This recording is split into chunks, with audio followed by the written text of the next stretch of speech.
کہ انطعم من لو یشاء اللہ اطعما، کہ اللہ کو اگر اپنے ان غریبوں پہ اتنا ترس آ رہا ہے، سورہ یاسین میں ہے نا، تو اللہ خود ہی کیوں نہیں کھلا دیتا؟ آئی بات سمجھ میں؟ اللہ نے اس اعتراض کا جواب نہیں دیا۔ تو یہ جملہ بولنے میں اتنے ٹائم، آپ بہادر آباد سے آؤ، اتنی دیر کیوں لگائی آپ نے بولنے میں؟ یہ تو بزدل آباد ہو گیا نا۔ اور انہوں نے اکیلے نے جواب دیا، باقی پھر بھی چپ۔ میں جب بھی جملہ ادھورا چھوڑا کروں آپ نے کمپلیٹ کرنا ہے اس کو۔ میں چھوڑتا ہی اس لیے ہوں تاکہ پتہ چلے کہ آپ جاگ رہے ہیں کہ نہیں جاگ رہے۔ تو اس اعتراض کا اللہ نے قرآن میں جواب نہیں دیا، بلکہ قرآن نے کہا ان انتم الا فی ضلال مبین، تم بالکل ہی پاگل ہو گئے ہو جو ایسے اعتراض کر رہے ہو، تم بالکل کھلی ہوئی گمراہی میں ہو۔ یعنی یہ اس قابل ہی نہیں ہے یہ اعتراض کیسے کی؟ وجہ اس کی کہ اس کا جواب بہت واضح ہے۔ یہ دنیا دار الآزمائش ہے۔ اللہ غریب سے مال لیتا ہے، کس کو؟ مالدار کو آزمانے کے لیے۔ مالدار کو مال دیتا ہے غریب کو آزمانے کے لیے، کہ اس کا مال دیکھ کے لالچ نہ کرے اور یہ اس کی غربت دیکھ کے اس پہ مانگے بغیر خرچ کرے اس کے اوپر۔ کتنی بڑی حقیقت قرآن نے بیان کر دی۔ اللہ ہی کو سارے کام کرنے ہوتے، ہماری کوئی ذمہ داری نہ ہوتی، تو پھر پیغمبروں کو بھیجنے کی کیا ضرورت تھی؟ پھر تو کوئی قاتل کسی کو قتل کرتا، اللہ قتل ہی نہ ہونے دیتا اس کو۔ جو کہیں قتل کرنے جاتا اللہ وہیں روک کے اس کو جیل بھجوا دیتا۔ ٹھیک ہے، دنیا میں عدالت کا نظام اور قانون اور یہ ساری چیزیں کیا ہو جاتی؟ ختم۔ نہ پیغمبروں کے سب کچھ سیٹنگ پہ آ جاتا، تو پھر فرشتے ہوتے ہیں نا ہم لوگ۔ تو بعض چیزوں کے جواب بہت واضح ہوتے ہیں، وہ جواب دیے نہیں جاتے۔ اور یہ بھی ہمیں پتہ چلا کہ معترضین ہوتے کس قسم کے، کیسے اوٹ پٹانگ باتیں کر کے لوگوں کو بیوقوف بناتے ہیں۔ آج بھی اس طرح کے اعتراضات کرتے ہیں جو ملحد لوگ ہیں نا، خدا کے منکر، کہ خدا ایک طرف کہتے ہیں غفور الرحیم ہوں، اور ایک طرف اتنا ظلم ہو رہا ہے دنیا میں، یہ روکتا کیوں نہیں ہے؟ سیلاب کیوں آ رہے ہیں؟ زلزلے کیوں آ رہے ہیں؟ چھتیں کیوں گر رہی ہیں؟ مر کیوں رہے ہیں لوگ؟ اور بھائی زلزلہ آ رہا ہے، سیلاب آ رہا ہے، جس پر آ رہا ہے نا اس کے لیے اتنی بڑی آزمائش نہیں ہے، ان لوگوں کے لیے بڑی آزمائش ہے جو اس عذاب میں مبتلا نہیں ہوئے۔ ہم جب سندھ سے گزر رہے تھے نا، بہت قسم پرسی میں غریبوں کو دیکھا، تو ایک آدمی نے کہا یار ان کے تو بدعمالیاں بھی اتنی نہیں ہیں، عذاب ان پہ آتا ہے۔ اور کراچی اور لاہور کے اور اسلام آباد کے پوش علاقوں میں جا کے دیکھو، جو نائٹ کلبوں میں عیاشیاں ہو رہی ہیں، ان کو کچھ بھی نہیں آ رہا، وہ ابھی بھی پراٹھے کھا رہے ہیں بیٹھ کے۔ ہوتا ہے نا، جب بھی سیلاب آتا ہے پستا کون ہے؟ سمندری طوفان آئے گا، ٹھٹھا بیچارہ اور وہ جو دادو، اس طرح کے علاقے جن کے پاس کھانے کو ویسے ہی روٹی نہیں ہے۔ تو جو ملحد لوگ ہیں وہ اعتراض کرتے ہیں کہ یہ اللہ کے ہاں انصاف بولو نہیں ہے۔ یعنی ان کو وہ کہتے ہیں کہ عذاب جب آئے نا تو سمندر کا پانی ٹھٹھا سے لیفٹ ٹرن مار کے ڈیفنس کی طرف پہلے رخ کرے وہ، اور وہ جائے اسلام آباد کے نا، زلزلہ جب آئے یا کوئی سیلاب آئے تو دریا سندھ کا دریا الٹا چلتے ہوئے وہ اسلام آباد کے وہ جو کیا ہے یار، اسلام آباد میں بڑے بڑے جو ہوٹل ہیں نا وہاں تک پہنچے۔ تو بھائی دنیا کے اصول اللہ نے کچھ اور رکھے ہیں، آخرت کے اصول۔ ایک دفعہ بارشیں آئیں نا تو وہ کھارا در پورا ڈوب گیا۔ اچھا، ان دنوں میں ایک مولانا صاحب بیان کر رہے تھے کہ یہ بارشیں جو اتنی آتی ہیں ہمارے بدعمالیوں کا نتیجہ ہے، بہت سے لوگ یہ بار بار یہ بات دہراتے ہیں۔ یہ بات بھی ٹھیک ہے کہ ہماری بدعمالیوں کا نتیجہ ہے، اس میں دو رائے نہیں ہو سکتی، اس کا میں منکر نہیں ہوں، لیکن اس بات کو اتنا زیادہ بار بار بیان کرنا جس سے انسان سمجھے کہ پتہ نہیں سندھ والوں نے کیا کیا ہے جو برباد ہو گئے۔ ایک حد تک تو یہ ٹھیک ہے تاکہ لوگوں کو موٹیویشن ملے۔ اس زمانے میں نے ایک بیان کیا تھا کہ زلزلے کیوں آتے ہیں، آڈیو بیان تھا میرا وہ، اس وقت میں ویڈیو نہیں بناتا تھا۔ اس میں یہ سمجھانے کی کوشش کی تھی کہ بھائی ضروری نہیں کہ زلزلے میں جو قوم زیادہ تباہ ہوئی ہے وہ بری ہو اور جو بچ گئے وہ اچھے ہوں، عین ممکن ہے جو بچے ہوں وہ کمبخت ہوں اور جو مرے ہوں وہ تہجد پڑھتے ہوئے دنیا سے گئے ہوں۔ کیونکہ اللہ تعالیٰ نے دنیا کو دار الاسباب بنایا ہے۔ یہاں جب بھی کوئی عذاب آتا ہے نا، جب بھی کوئی عذاب آتا ہے تو وہ اسباب کے تحت آتا ہے۔ اب دیکھو بارش جب آئے گی، طوفانی بارش ہوگی، تو وہ اوپر کی طرف پانی جائے گا یا نیچے کی طرف آئے گا؟ اب اوپر نائٹ کلب ہے، عیاشی چل رہی ہے، شرابیں چل رہی ہیں، نیچے نشیبی علاقے میں تہجد پڑھ رہے سارے، تو پانی یہ تھوڑی کہ تہجد والوں کو دیکھ کے ٹن مارا اس نے بھائی وہ کہاں کو الٹا چلنا شروع ہو گیا, اس لیے کہ تو فطرت کے قانون کے خلاف ہے نا. اللہ تعالیٰ فطرت کو چینج تھوڑی کرتے ہیں. تو اس بحث میں پڑے بغیر کہ کون تباہ ہو رہا ہے کون بچ رہا ہے, ہمیں شریعت نے حکم یہ دیا ہے کہ ہم پہلے سے اس کا انتظام کریں کہ کوئی قدرتی آفت آئی تو اس سے کون سا علاقہ زیادہ متاثر ہوگا. ہمیں شریعت نے حکم دیا ہے اسباب اختیار کرنے کا. کھارادر والوں سے میں کہتا ہوں, جب تمہیں پتا ہے کہ جب بھی کراچی میں بارش زیادہ آتی ہے کھارادر نیچے ہے تو ڈوبے گا نا وہ. تم چاہے تبلیغ میں چلے لگاؤ, تم 4 مہینے لگاؤ, پانی تمہارے یہاں ہی پہلے آئے گا. پانی کو اللہ نے یہ سمجھایا ہوا ہے کہ جہاں جگہ ملے نیچے کو کھسک جانا. یہ نہیں دیکھنا کہ وہ نماز پڑھ رہا ہے کہ گٹکا کھا رہا ہے بیٹھ کے. یہ تو ہمیشہ سے ہوتا آ رہا ہے. دیکھو عذابوں کی 2 قسمیں ہیں, خوب سمجھ لیں. یہ ٹاپک چل ہی پڑا ہے تو میں جلدی سے کمپلیٹ کر لوں. ایک عذاب وہ ہوتا ہے جس کے عذاب ہونے میں 2 رائے ہو نہیں سکتی ہیں, اس کو قدرتی آفت قرار دیا نہیں جا سکتا. وہ اللہ پراپر ارادہ کرتا ہے کہ میں اس قوم کو تباہ کرنا چاہتا ہوں اور اس کی کوئی سائنٹیفک لاجک نہ بھی ہو تو میں کیا کر دوں گا, اس کو تباہ کر دوں گا. جیسے قوم عاد پہ عذاب آیا, قوم لوط پہ عذاب آیا, قوم سمود پہ عذاب آیا. وہ جو عذاب آیا نا قوم لوط قوم سمود پر, پیغمبر بتاتے, نوح علیہ السلام کی قوم پہ عذاب آیا, اس وقت بارش کا ان کی محکمہ موسمیات والوں کے ہاں دور دور تک کوئی بھی انتظام, کوئی بھی امکان نہیں تھا. یہی وجہ ہے کہ قرآن کہتا ہے نوح علیہ السلام جب کشتی تیار کر رہے تھے تو قوم مذاق اڑاتی تھی کہ نہ کوئی قریب میں دریا ہے نہ سمندر ہے, اور اس موسم میں ویسے بھی بارش نہیں ہوتی, کبھی بھی بارش نہیں ہوئی ہے, دور دور تک بادل کا کوئی ٹکڑا نظر نہیں آ رہا, اور یہ ایسے ڈرے بیٹھے اتنی بڑی کشتی بنا رہے ہیں جیسے پتہ نہیں کیا ہونے والا ہے. تو نوح علیہ السلام نے کیا کہا, ان تسخروا منا فإنا نسخر منکم, تم مذاق اڑاؤ ان قریب ہم تمہارا مذاق اڑائیں گے. کیا نوح علیہ السلام کا سائنسدانوں سے رابطہ تھا, محکمہ موسمیات والوں سے؟ وہی کے ذریعے اللہ بتا رہا تھا کہ ان کی باتوں میں نہ آئے, میں اپنی قدرت سے بغیر کسی سبب کے ایسی بارش برساؤں گا کہ اس میں ہلاک کروں گا, اور صرف نافرمان ہلاک ہوں گے, ایک نافرمان بھی نہیں بچے گا, سارے نیک لوگوں کو بچا لوں گا میں. یہ ایسا عذاب ہے جس کی کوئی سائنٹیفک لاجک بولو نہیں ہے. یہ قرآن سے ثابت ہے کہ اس طرح بھی ہوتا ہے. قوم عاد پہ جو عذاب آیا, فلما رأوه عارضا مستقبلا فلما رأوه عارضا کیا ہے وہ آیت بھائی, فلما رأوه عارضا مستقبل اودیتهم قالوا هذا عارض ممطرنا. جب انہوں نے بادل کا ٹکڑا, وہ حضرت ہود علیہ السلام بار بار قوم سے کہہ رہے تھے کہ اب عذاب آ رہا ہے, اب میں جا رہا ہوں بستی چھوڑ کر, اب کیا آ رہا ہے, اللہ کا عذاب. تو یہ وہی کے ذریعے بتایا نا, محکمہ موسمیات والوں کے ذریعے نہیں بتایا. تو وہ قوم ہنسنے لگی, پھر دیکھا واقعی کالے بادل آ رہے ہیں, تو اس قوم نے کہا یہ تو بادل ہیں جو نارمل بادل ہوتے ہیں, پانی برسے گا, یہ عذاب کہاں ہے؟ تو انہوں نے کیا, بل ہوا, وہ کیا ہے, ھذا عارض, قال بل ہوا ما استعجلتم به ریح فیہا عذاب علیم. بارش نہیں ہے, یہ وہ عذاب ہے جس کی تم جلدی مچا رہے تھے, اور اس سے پانی کے بجائے پتھر برسیں گے آسمان سے.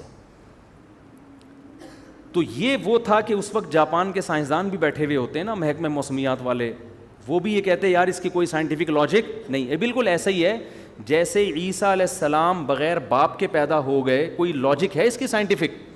یہ اللہ اپنی قدرت دکھاتا ہے, کوئی سبب موجود نہیں ہے مگر اس نے حضرت عیسیٰ کو بغیر باپ کے حضرت مریم کے بطن سے پیدا کیا. پھر ان کی پاک دامنی کا اعلان بھی کروا دیا. لوگ نے انگلیاں اٹھانا شروع کر دیں, بچہ ماں کی گود میں کبھی بھی نہیں بول سکتا, لیکن عیسیٰ ابن مریم ماں کی گود میں بولنے لگے, انی عبد اللہ, میں ولد الزنا نہیں ہوں, اللہ کا بندہ ہوں, اور عام انسان بھی نہیں, اللہ کا پیغمبر ہوں. آتانی الکتاب, اور عام پیغمبر بھی نہیں, مجھے انجیل ملے گی, باقاعدہ پیغمبر یعنی صاحب کتاب پیغمبر ہوں, اور مجھے توحید کا حکم دیا گیا. تبھی بہت سارے جو اس وقت یہودی تھے وہ آپ پر ایمان لے آئے, اور پھر وہ جانتے تھے کہ مریم پاک دامن, یہ خاندان کتنا پاک دامن. تو اللہ پھر نا وہ ساری باتیں الوجیکل ہو رہی ہوتی ہیں, وہ ساری باتیں. تو قوم سمود پہ جو عذاب آیا, قوم عاد پہ جو عذاب آیا, لوط علیہ السلام کی قوم پہ عذاب آیا کہ تھوڑے سے لوگوں کو اللہ نے نکالا اور پوری قوم کو الٹا کر کے تباہ کر دیا, اور پتھروں کی بارش بھی برسائی آسمان سے. تو اس طرح کے عذاب اب بھی آ سکتے ہیں, لیکن جب اس طرح کے عذاب آتے ہیں تو اس میں میجورٹی نافرمانوں کی ہلاک ہوتی ہے. جیسے یہاں جو ہلاک ہوئی نا, سارے نافرمان ہلاک ہوئے اور سارے نیک لوگوں کو اللہ نے بچا لیا. کچھ عذاب ایسے ہوتے ہیں جن کے بارے میں ہمارے لیے یہ دعویٰ کرنا کہ یہ واقعی عذاب ہے یا آزمائش ہے, یہ ہمارے لیے ممکن نہیں ہے. سمجھ میں آ رہی ہے بات؟ یہ وہ عذاب ہیں جن کی کوئی نہ کوئی لاجک ہوتی ہے, جو دنیا میں ہمیشہ سے آ رہے ہیں. حضرت عمر رضی اللہ تعالیٰ عنہ کے دور میں قحط پڑا ہے, شدید ترین قحط پڑ گیا. اتنا زبردست قحط پڑا کہ حضرت عمر نے چور کی سزا ہی ختم کر دی. سمجھ میں آ رہی ہے بات؟ کہ بھائی اگر ہم چور کا ہاتھ کاٹیں تو بھوک سے لوگ مر رہے ہیں, چوری نہیں کریں گے تو کیا کریں گے وہ؟ حالانکہ ہاتھ کاٹنے کا حکم کس نے دیا ہے؟ قرآن نے. کیا حضرت عمر قرآن کی آیت کا انکار کر سکتے ہیں؟ لیکن انہوں نے کہا نہیں بھائی اب یہ سزا جاری نہیں ہو سکتی, بھوک سے مر رہے ہیں. اس دور میں اگر کوئی یہ کہے کہ یار یہ جو قحط پڑا یہ لوگوں کے گناہوں کا عذاب, او بھائی تاریخ میں اس جیسی عادلانہ حکومت اور اس جیسے پرہیزگار لوگ دنیا میں وجود میں اب تک نہ اس سے پہلے نہ اس کے بعد کبھی وجود میں آئے ہیں. لیکن پھر بھی قحط پڑا ہے کہ نہیں پڑا؟ اس دور میں کوئی کہہ دیتا یہ خدا کا عذاب ہے نافرمانی پر, تو یہ عذاب نہیں ہے, یہ کیا ہے؟ یہ آزمائش ہے. اب سوال پیدا تو اللہ کو کیا ضرورت تھی لوگوں کو آزمائش میں ڈالنے کی؟ تو بھائی اللہ کی باتیں کس سے پوچھی جائیں گی؟ اللہ سے پوچھی جائیں گی نا. اللہ جو کام کرتا ہے لا یسأل عما یفعل, قرآن میں اللہ نے بتا دیا میں جو کروں گا مجھ سے نہیں پوچھا جائے گا میں کیوں کر رہا ہوں, تم جو بھی کرو گے تم سے پوچھا جائے گا. اب اللہ نے سیلاب بھیج دیا نا, یہ اللہ نے بھیجا ہے, اللہ سے نہیں پوچھا جائے گا اللہ کیوں بھیجا. ہم سے پوچھا جائے گا جب آ گیا اتنے لوگ مر گئے تم نے مدد کیوں نہیں کی ان کی, یہ ہم سے پوچھا جائے گا کہ تم نے اپنی. اگر کوئی کہے کہ اللہ نے کوئی سندھ کی عوام پہ اتنا ترس آ رہا تھا تو اتنا بڑا عذاب بھیجا کیوں اللہ نے, تو اس کا مطلب آپ سوال کس سے کر رہے ہو؟ اللہ سے کر رہے ہو. تو اللہ سے نہیں پوچھا جائے گا, پوچھا ہم سے جائے گا. تو اللہ نے تو جو کرنا ہے وہ کرے گا, پوچھا ہم سے جائے گا کہ تمہاری جو اس موقع پہ ذمہ داری تھی وہ تم نے پوری کی ہے یا نہیں کی. تو میں دوسری قسم جلدی اس کو ڈیفائن کر دوں. تو یہ قسم وہ ہوتی ہے جو نیچرل ہے, جو دنیا میں ہمیشہ سے ہو رہی ہے, چاہے عادلانہ حکومت ہو یا ظالمانہ حکومت ہو. قحط بھی دنیا میں آتے ہیں, نارمل ہے, بارشیں بھی رک جاتی ہیں, زلزلے بھی آتے ہیں. اب جاپان میں جو صبح شام زلزلے آ رہے ہیں اس کا یہ مطلب نہیں ہے کہ جاپانیوں نے کوئی الگ سے ظلم دنیا میں کیا ہوا ہے, وہ تو پٹے ہیں بیچارے اس سے, ہیروشیما اور ناگاساکی کے بم کے مارے ہوئے لوگ ہیں. تو آنا تو ان پہ چاہیے تھا زلزلے, جو امریکہ پہ آنا چاہیے تھا نا, جنہوں نے ہیروشیما کو اور ناگاساکی کو تباہ کیا. آ کس پہ رہے؟ اب وہ قیامت کے دن اللہ سے کہیں اللہ ٹھیک ہے ہم کافر تھے, ہم چینگ پونگ کرتے تھے, لیکن ہم تو آدھی سزا تو ہمیں دنیا میں مل گئی تھی ہیروشیما اور ناگاساکی پہ, تو پھر بھی عذاب آ رہے ہیں. تو ہم کیا کہیں گے بھائی جو پہاڑی علاقہ ہے اس میں زلزلے زیادہ آتے ہیں. سوات مردان میں زلزلے زیادہ آتے ہیں, کراچی میں کم آتے ہیں. بدماشیاں کراچی میں زیادہ ہیں, سوات مردان میں کیا ہیں کم ہے. لاہور میں تو ماشاءاللہ کوئی لاہوری بیٹھے ہو تو پیشگی معذرت, سب سے کم زلزلے کہاں آتے ہیں؟ میرے خیال ہے لاہور میں آتے ہیں. تو یہ نیچرل ہے. اب دیندار آدمی کیا کرتا ہے؟ وہ کیا کرتا ہے کہ بجائے اس کے کہ تو نے نیچے اپنا گھر بنایا ہوا ہے اوپر چلا جا, وہ اوپر جانے کے بجائے نیچے تہجد زیادہ اخلاص سے شروع کر دیتا ہے. وہ سمجھ میں آ رہی ہے بات؟ وہ نیچے کھارا در میں ہے نا, پانی آیا, اکثر کھارا در ڈوب جاتا ہے پانی میں, تو وہ کیا کرتا ہے کہ یار ہمارے گناہوں کی سزا میں پانی آ گیا, ہم ڈوب گئے, اب ہم کیا کریں گے؟ اب گٹکے سے بھی میں توبہ کر رہا ہوں آئندہ کے لیے, اب میں چلے کی جماعت میں نکل رہا ہوں تاکہ عذاب نہ آئے. نکلنا تو چاہیے بھائی, گٹکا بھی چھوڑنا چاہیے, لیکن اللہ تعالیٰ نے دنیا کو دارالاسباب بنایا ہے, تو سب سے پہلے آپ کی ذمہ داری کیا ہے کہ آپ اس ریزن پہ غور کریں یہ سزا ہمیں ملی کیوں ہے. آپ کراچی میں نشیبی جگہ پہ کیوں رہتے ہو بھائی؟ اوپر کیوں نہیں چلے جاتے آپ؟ اس پہ بھی لوگ, اور یہ بھی جرم ہے گناہوں, اگر یہ گناہ کی وجہ سے عذاب آیا ہے نا تو نیچے رہنا بھی ایک گناہ ہے. کہ جب آپ کو پتہ ہے کہ ملک میں ڈیم ہے نہیں, جن کے پاس وسائل ہیں, جن کے پاس وسائل نہیں ہیں وہ تو بیچارے مجبور ہیں نا, جن کے پاس وسائل ہیں میں ان کی بات کر رہا ہوں. جب آپ کو پتہ ہے کہ نیچے ہمارے ملک میں ڈیم نہیں ہے اور تباہی آتی ہے تو آپ کو خود بھی تو خیال کرنا چاہیے نا. اب آپ جاپان میں جا کے مضبوط عمارت بناؤ اور زلزلہ پروف نہ ہو, تو آپ وہاں روزانہ سہ روزے کا اجتماع رکھو گے, فضائل اعمال کی تعلیم ہوگی نا, جو کافر شراب پی رہے ہیں نا نائٹ کلب میں, وہ بچ جائے گا زلزلے میں, آپ کیا ہو جاؤ گے, انا للہ ہو جائے گا آپ کا. تو اس میں اللہ کا قصور نہیں ہے, اس میں قصور کس کا ہوگا, آپ کا, کہ جب آپ کو پتہ ہے کہ اس جگہ زلزلے زیادہ آتے ہیں, آپ نے زلزلوں سے بچنے کی کوشش کیوں نہیں کی. تو عذاب بعض دفعہ خالصتاً عذاب ہوتا ہے, اور بعض دفعہ جو ہوتا ہے اس میں ہم 100% یہ نہیں کہہ سکتے کہ عذاب ہے, وہ قدرتی حادثہ بھی ہوتا ہے, لیکن حدیث میں اس کو بھی عذاب کہا گیا ہے. کس معنی میں کہا گیا وہ میں بھی بتاتا ہوں. جیسے حدیث میں آتا ہے کہ حضرت عائشہ رضی اللہ تعالی عنہا نے نبی سے عرض کیا, یا رسول اللہ, یہ طاعون کیا چیز ہے جو وبا پھیلتی ہے نا, طاعون. آپ نے فرمایا عذاب یبعثہم اللہ علی من یشاء من عبادہ, اللہ کی طرف سے ایک عذاب ہے جس پہ چاہے اللہ مسلط کر دیتا ہے, لیکن آگے آپ نے فرمایا کہ اہل ایمان کے لیے اس کو رحمت بنا دیتا ہے. تو اس سے پتہ چلا کہ اس کا عذاب ہونا یقینی ہر ایک کے لیے نہیں ہے, یہ قدرتی حادثے ہیں. تو جتنے بھی قدرتی حادثے دنیا میں ہوتے ہیں, ایک تو وہ 2 حادثوں کی قسمیں سمجھ میں آ گئی نا, ایک تو وہ جو قوم لوط قوم نوح پر, اس کی کوئی سائنٹیفک لاجک نہیں تھی, اللہ نے اپنے ارادے سے, جیسے حضرت ابراہیم کو آگ میں بچا لیا اور بغیر باپ کے حضرت عیسیٰ کو پیدا کر دیا, تو بغیر کسی لاجک کے اللہ نے آسمان سے پتھر برسا کے قوم کو ہلاک کر دیا. لیکن کچھ ہوتے ہیں جن کی سائنٹیفک لاجک ہوتی ہے. دنیا میں جب گیس اتنی نکل رہی ہے نا, تو زلزلے خود بخود آئیں گے. کتنی گیس, کتنا پیٹرول تو ہم نکال رہے ہیں نا, تو نیچے سے زمین خالی ہو رہی ہے کہ نہیں ہو رہی. تو جب زمین ذرا سرکتی ہے کہ تھوڑا سا یہاں سے خالی ہو گئی ہوں, تھوڑا سا اپنا ادھر کروٹ لوں میں, تو زمین کی کروٹ, چھوٹی کروٹ بولو, وہ بڑے بڑے پہاڑوں کو ہلا دیتی ہے. وہ تھوڑی سی یوں ہی لاکھوں لوگ یوں ایسے یوں ہوئے کہ اب دوبارہ پرانی پوزیشن میں آ ہی نہیں رہے.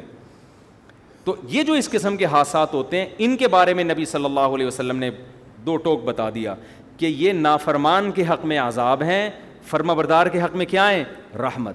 تو سندھ کی عوام یا بلوچستان یا KPK میں جو مصیبتیں آئی ہیں, تو نیک لوگوں کے لیے کیا ہے, یہ رحمت ہے, برے لوگوں کے لیے کیا ہے, یہ عذاب ہے. تو ہر قدرتی حادثہ وہ برے کے لیے عذاب ہوتا ہے, نیک کے لیے کیا ہوتا ہے, رحمت. اس سے پتہ چلا ہے کہ وہ نیک پر بھی آ سکتا ہے.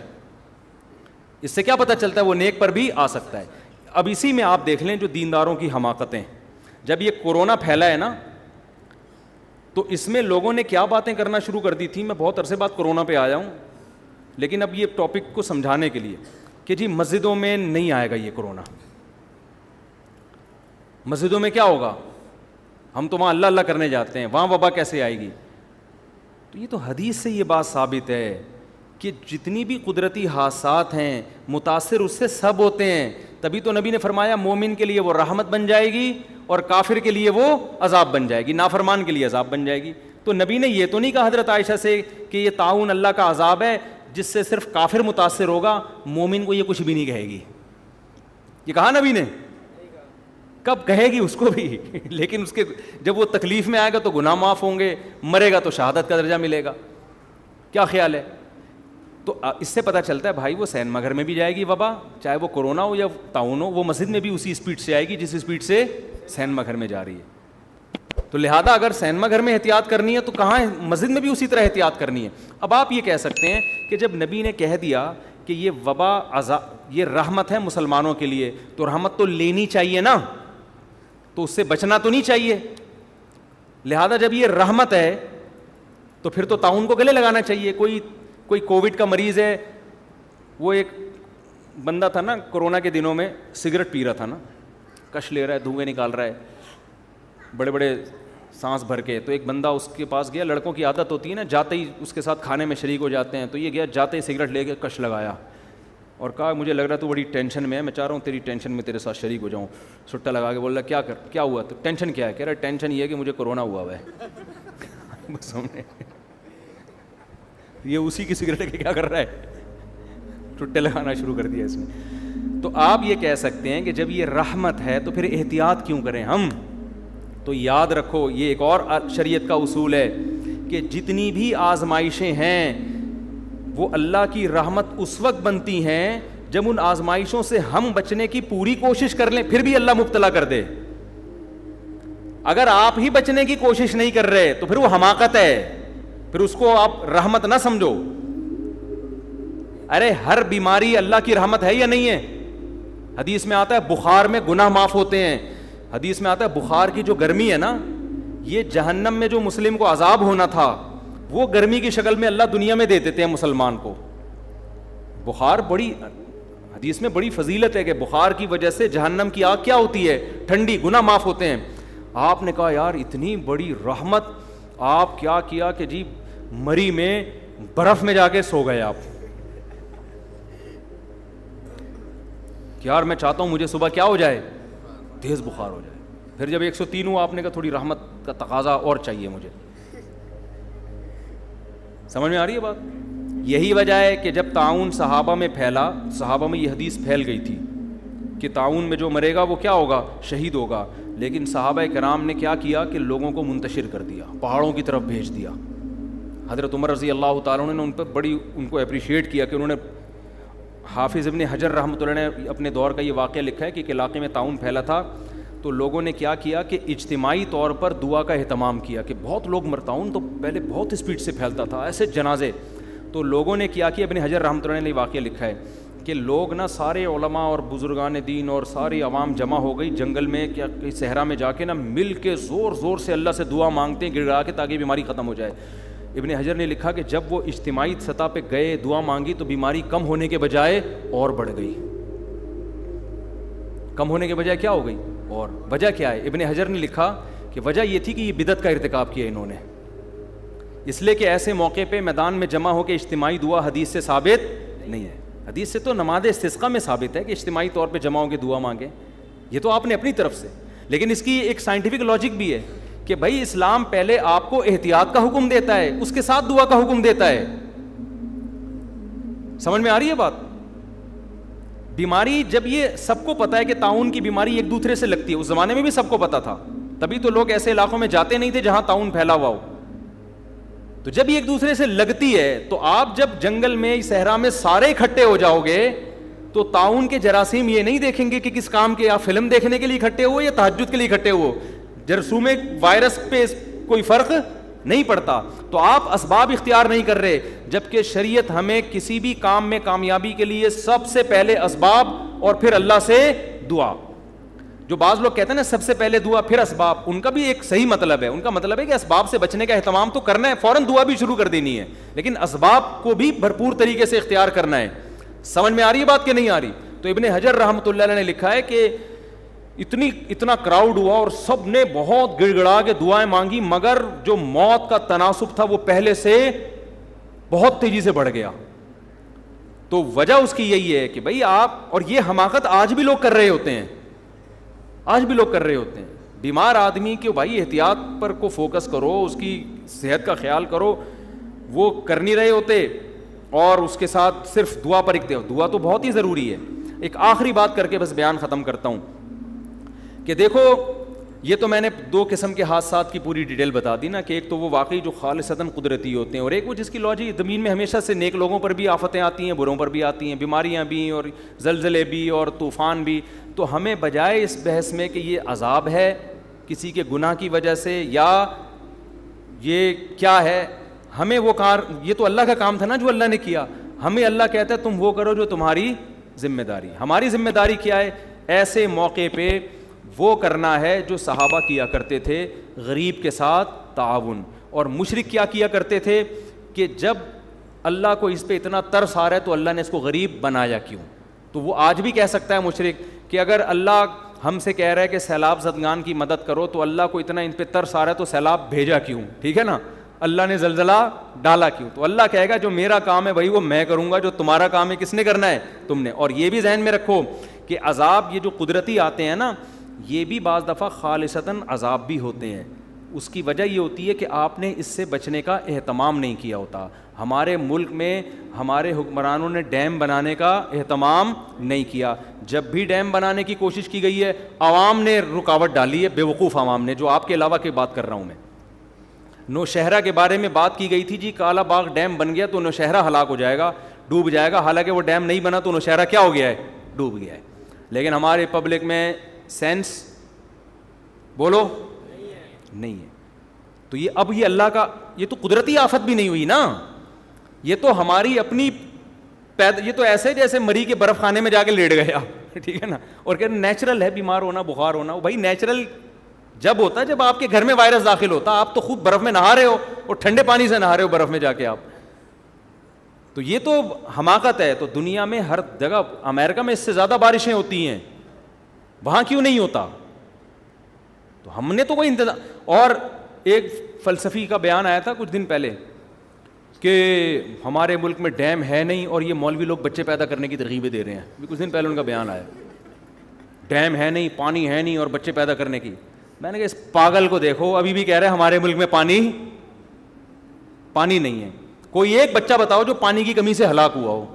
فضول قسم کے, پاگل قسم کے لوگ اللہ نے ہم پہ مسلط. یہ ہمارے وہ ہیں جو بڑے بڑے اسکالرز ہیں, فلسفی ہیں. اور خدا کے بندے, تو اس کو ایک ہی تو نعمت ملی ہوئی ہے, نسل بھی روک دیں گے تو بچے گا کیا ہمارے پاس؟ اتنا پانی زمین کی رگوں میں سیلاب میں داخل ہوا ہے نا کہ نکالتے نکالتے تھک جاؤ, یہ ختم ہونے والا نہیں ہے. وہ جو چیف جسٹس کا بیان آیا تھا نا پرانا, کہ اتنے لیٹر پانی روزانہ ہم زمین سے نکال رہے ہیں اور بچوں کی اسپیڈ بہت تیزی سے ہے اور اتنا پانی ختم ہو رہا ہے. میں نے اس پر بیان دیا تھا, یہ پانی نکلنے کی اسپیڈ تو بتا رہے ہیں, زمین میں پانی جا کتنا رہا ہے اس پہ انہوں نے کوئی رپورٹ پیش کی نہیں ہے. بے وقوفوں والے کام کر رہے ہو یار تم. ہمارے حکمرانوں کی اللہ معاف فرمائے ابھی حالت پتہ ہے کیا ہے, کہ یورپ اور امریکہ کی وفاداری میں ان سے بھی 2 ہاتھ آگے نکل گئے. وہ بھی کہہ رہے ہیں یار اتنے ماڈرن تو ہم نہیں ہوئے جتنے تم ہو گئے ہو, ایسی باتیں تو ہم نہیں کرتے جیسی تم کر رہے ہو, یہ دلائل تو ہم نہیں دیتے جو دلائل تم دے رہے ہو. میرے بیان پہ کسی نے کمنٹس کیے ہوئے تھے کہ مولوی بچے پیدا کرنے کی ترغیب دے رہا ہے اور اس وقت دنیا میں سب سے بڑا مسئلہ ہی آبادی کا بڑھنا ہے. بھائی یہ باتیں انگریز نہیں کر رہا, انگریز سے پوچھو گے, وہ یونائٹڈ نیشن کی رپورٹ ہے کہ اس وقت دنیا میں آبادی کا ریشو خطرناک حد تک گر گیا ہے. سالوں کے پاس نہ کمبختوں کے پاس کوئی رپورٹ ہے نہ گورے کا پتہ کہ وہ کہہ کیا رہا ہے, اور بیٹھ کے پھر بس مولوی کا بیان آ گیا نا تو سمجھتے ہیں دقیانوسی پر مبنی ہوگا.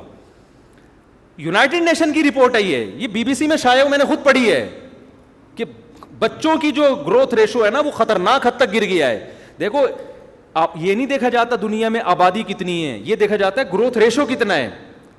وجہ اس کی یہ کہ دنیا میں ایک اسٹیبل لائف کے لیے بوڑھوں کا اتنا ریشو, اس کے مقابلے میں جوانوں کا اس سے ڈبل کم از کم ریشو ہونا چاہیے کم سے کم, تاکہ وہ بوڑھے قوم پہ بوجھ نہ بنے. اب ریشو جو دنیا جس طرف جا رہی ہے نا, بوڑھوں کا بڑھتا جا رہا ہے, جوانوں کا یا تو کم ہو رہا ہے یا اتنا ہی ہے. یہ اوور آل دنیا کو دیکھا جائے تو یہ تباہی کی طرف جا رہی ہے.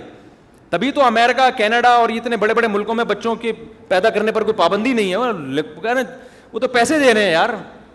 آسٹریلیا میں بچہ پیدا کرنے پر پیسے ملتے تھے تو پاکستانیوں نے اس کے علاوہ سارے کام چھوڑ دیے وہاں جا کے.